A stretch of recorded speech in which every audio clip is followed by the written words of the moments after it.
Hello, I'm back with 21st of February, 1906. I've got some waning light here, but I was tied up pretty much all day making egg rolls, of all things, for my brother and sister-in-law's catering business. And boy, did they do a big business in egg rolls during the summer. So, I wonder if Dmitri actually ever had an egg roll in the entire 50 years of his life. Ah, well, doesn't matter, does it? Okay, so a fun day today. A fun day. Another good day. Nobody getting upset. Really good mood, having a nice time. And there was a big reason for that, I think. So we'll get to that. And yeah, let's dive right in. This is nice. This is a good development. He's starting to give the day of the week when he is writing his diary every day. He's consistently from now on giving the day of the week and the time that he's writing. Okay, Tuesday. I was just now sitting with Mr. Welter. I showed him some card tricks, but they were very unsuccessful, so we ended up laughing a lot. Yes, indeed, it was terribly funny. I set about it with such zeal, and it was such fun for me, though it didn't come out right. Maria's gone off to the cuirassier's dinner. I will never pronounce that word all right. Sorry, that's me, not Dmitri. They say there are terribly few officers in the regiment, only 18. That seems to be the case. We had lunch there, i.e. at that palace. Uncle Sergei was there, and Mikhail, the Fliegel adjutant, on duty. He's an Ataman Cossack, and according to Maria, he sat next to Olga at the Ataman's dinner. Oh, good Lord. Why can I never get a little peace and quiet? Okay, that broke my concentration. According to Maria, he sat next to Olga at the Ataman's dinner. He looks an awful lot like Likhachev. The same mustache, same smile. Maria was even scared for a second when she saw him at lunch. She asked his name and calmed down when she found out it was Mikhail, i.e. a whole different scenario. Uncle Sergei had just gotten back from abroad where he went to see Uncle Misha. He says his first impression was that he looked much better than when he had last seen him, though yesterday Uncle Sergei received a telegram from there saying that Uncle Misha had had a severe nosebleed and lay in bed all day. Poor Uncle Misha. He's not at all old. Well, of course he's old, but not so old that he should be in this state. Even when Aunt was here, there were rumors that we would be leaving at the end of Holy Week, and it seems that will be so. Tomorrow there will be a hellish bore. We have a dance class with the Konstantinoviches. It's such a bore that words can't even express it. GM went off at 1:30 today and left me alone. Miss June, to Maria's great sorrow, was invited to the dinner. Monsieur Welter was put in charge of me, and I ended up having a very enjoyable time. I answered very poorly in geography today, so poor Boris Ionovich was in despair. 9:40. That's the time that he finished writing. Okay, so why did he have a good day, despite the fact that his sister got to go off to one of these regimental dinners that he so badly wants to go to? Well, because he got to spend the day with Monsieur Welter. And boy, did he like Monsieur Welter, and Monsieur Welter would tell him interesting things and would play with him and do in roughhouse with him and do skiing and snowball fights and that sort of thing. So, I guess, yeah, that would put anybody in a good mood. Welter does not turn up after the revolution, so I don't know what happened to him. but Dmitri does talk about him in one of the letters that he wrote to his sister from Sanatoria in Shatzal, and clearly had great affection for him and talked about how important Welter was to him as a child. So that's nice.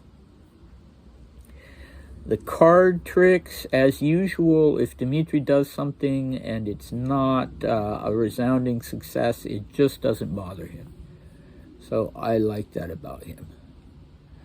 Olga, I believe, must have been the Tsar's younger sister. Can't possibly. Well, could it? Could it have been his oldest daughter? How old was she? I think she was 10 at that time, so I guess it could be. Mikhail, I know nothing about, but this is interesting with this Likhachev.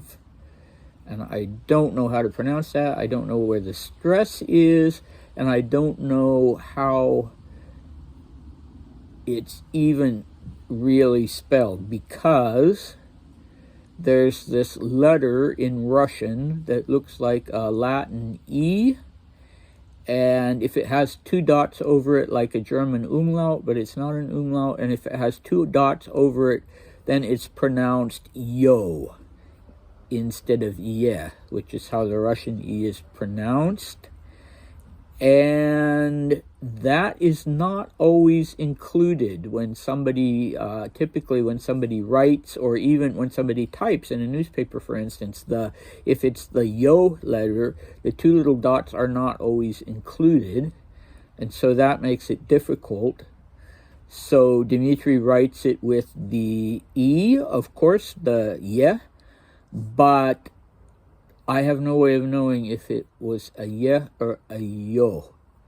And there were 2 men that he mentioned in his adult diaries that have this surname. One is Ivan and one is Boris. I don't know if they were related because I don't know their patronymics.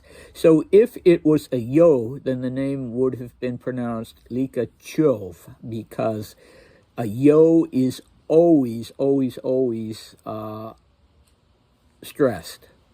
So if you see that in a word, then that's where the stress is, and it causes lots of confusion, because there were 2 Russian leaders, Khrushchev and Gorbachev, who both had the yo in their name, but when their names were transliterated for the English public, they were spelled with what looks like the Latin E, and so they were mispronounced. If you ever hear Gorbachev or Khrushchev, those are incorrect.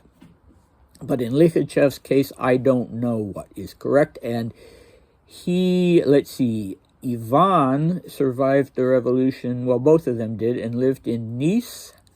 And Boris also is mentioned. So both Ivan and Boris were mentioned in the diaries for the early 1920s, but only Ivan is mentioned in the 1927, 1929, 1931 diaries, of which there are only little portions. All right, anyway, I've gotten thoroughly distracted with that, and you've been looking at a close-up of my face. Sorry about that.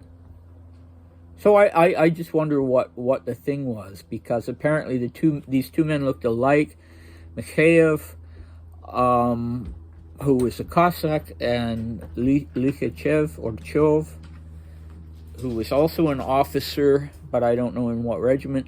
And apparently they looked so much alike that Maria was startled and thought that Mikhail was Likhachev or Likhachov, and that embarrassed her. Why did it embarrass her? We don't know. Had she had a crush on this man, or had somebody told this man, oh, the Grand Duchess Maria has a crush on you? But she was relieved when she found out that it was Mikhail, the Cossack, and not Likhachov. All right, so who else was at lunch? Uncle Sergei Mikhailovich. He was one of several brothers I mentioned recently who were raised in the Caucasus by their father. Grand Duke Mikhail Nikolaevich, who was the viceroy of the Caucasus, and so those brothers were raised quite apart from the family until they were older, not adults, but adolescents. And Misha is, in this instance, Sergei's father, so the former viceroy, and his name was, so he was a son of Nicholas I. And I've seen pictures of him where he just looked horrible. It looked like he'd had a stroke or something. So I always thought that he was quite an elderly man when he died, but I see that he was actually, as Dmitri says, he's old, but he's not that old. He was only 73 at that time in 1906, but clearly already ill and living, I guess, in the south of France. And Sergei had gone to visit him, and Sergei was the second youngest of the Mikhailovich brothers. And he had the interesting distinction of being in this love triangle with the ballerina Matilda Ksheshinska. I don't know. I don't really care, to be honest.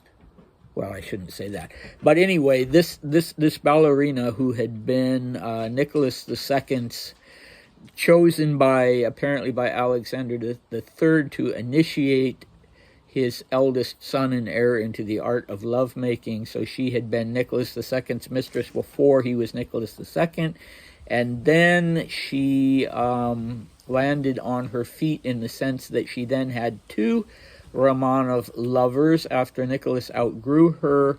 One was Grand Duke Sergei, Sergei Mikhailovich, and the other was Grand Duke Andrei Vladimirovich, who we heard about yesterday, and they were both her lovers, and she had a son, and nobody quite knew which of the Grand Dukes was the father. Sergei laid claim to that. Duke! That's enough. Sorry. So Sergei very much wanted to be the father and provided for the boy, but later on Ksheshinska would say that it was Andrei. What the? Sorry. Okay. I keep losing my train of thoughts. So this is quite nice of Dmitri to be concerned about poor Uncle Misha. I wouldn't even have necessarily guessed that he knew Uncle Misha, but he's being fairly kind and affectionate. Sorry, I really don't want to redo this. Boys, stop! All right, well, you can laugh at this one. And GM is going off, but he's not going to leave the little monster by himself. So Mr. Welter is put in charge. And that's just fine with Dmitri. And that is where I'm going to stop, now that everything's suddenly gotten more or less quiet. And tomorrow we have the first time that Dmitri in these diaries says that he was in love with someone. And he's reminiscing about that because it's no longer the case. And there's kind of an interesting twist to why he fell in love with this girl. Meanwhile, he is not happy at all about going to the Konstantinoviches. And that always bamboozles me a little. Why wouldn't he want to be with his cousins who are his same age? But anyway, he'll enjoy it more than he anticipates. So, thank you for being patient through this whole thing with me yelling and all of that. And I'll see you next time. Bye.